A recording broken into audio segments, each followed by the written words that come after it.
Everyone, 5:14 is the time. The holidays are a time of year that you think back on the things that you're thankful for during the year. One Austin man is so thankful to be alive this morning, all because of a good Samaritan who gave him life-saving CPR when no one else knew what to do. Kate Whitehall has the story here today. I enjoy riding a bike a lot. It's a lot of fun.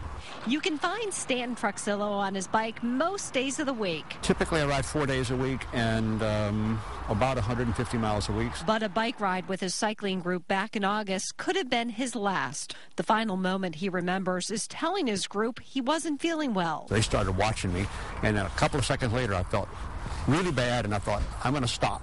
And that's as much as I got out was about half the sentence.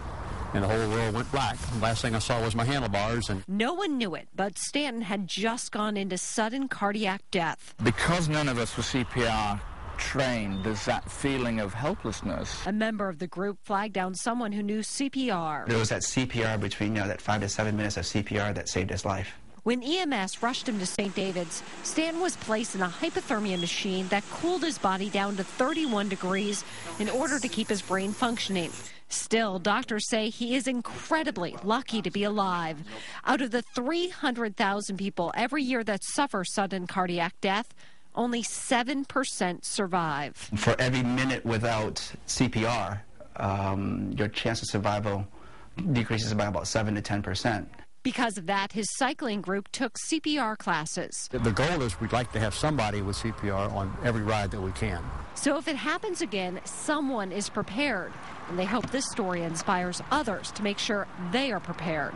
And just that 2 or 3 or 4 minutes of chest compressions means life or death. And it literally is that important. Kate Whitehall, KXAN, Austin News. And Kate tells us that Stanton has been back on his bike for more than a month, riding about 40 miles per week.